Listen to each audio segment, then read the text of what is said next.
And I will say that I don't say this very often, but if there's one show that you really, Wow. we've just talked about a number of great shows, but if there's one show you really must see, it's A Story Beyond. Why? It's this tiny little piece, and it's playing it's presented by Liars and Believers at the Plaza Black Box Theater at the Boston Center for the Arts just through December 22nd. I thought this was just so wonderfully done.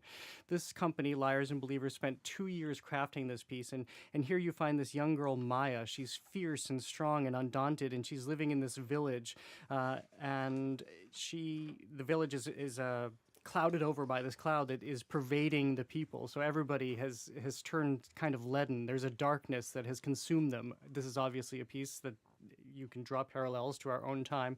But in this piece, with music and projections and puppetry, we see the adventures of this little girl. She's determined to figure out why this cloud is so pervasive, and she's going to counter it.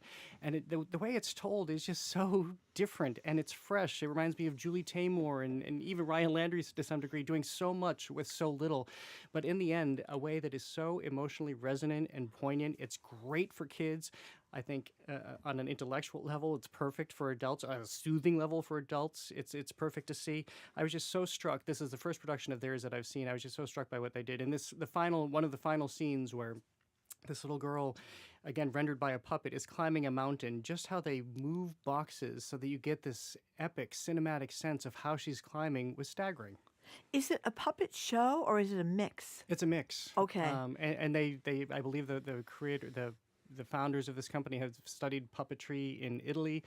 So they bring a lot of great storytelling, theatrical telling methods to this piece. Good puppetry is amazing. It- It's just amazing. And this isn't, I think, if you have a conception of what puppetry was like when you were a kid and you're just this little tiny panoramic stage and you see the puppets on hands, that's not what this is. I mean, you see the actors manipulating with their arms, not unlike what you saw with Julie Taymor doing in The Lion King, or even Avenue Q, where the actors on stage are as much a part of it.